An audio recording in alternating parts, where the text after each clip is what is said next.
แค่สีเหลืองเลยฮัลโหลโคจับฮัลโหลโคจับได้ไหมสักเลเวล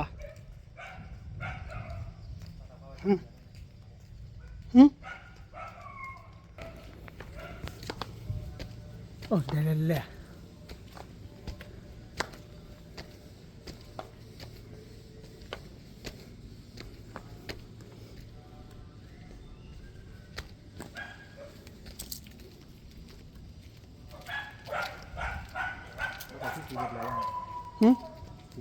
คลีเลบเลย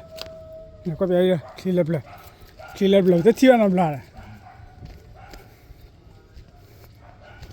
ที่ชาร์ดคลีเลบเลยคล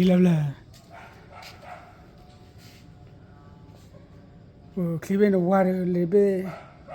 วันนี้เหรอวันนี้เราจะไปเลยวันนี้เราไปเลยถ่ายเจ้าพ่อลิงยาไปให้ตื่นรีบเลยไปให้ท่อนหน่อยก่อนให้ท่อไว้เราสับง่ายฮะ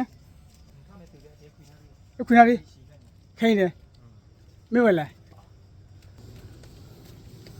มันจะมาท่อรับให้ยิงไงมั้งแต่ข้อนั้นได้ตื่นอ่ะ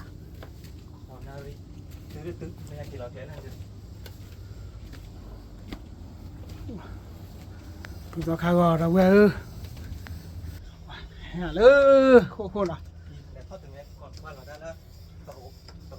ะแล้วสรุปว่าเอ้ยภาษาที่ได้ยังไงแต่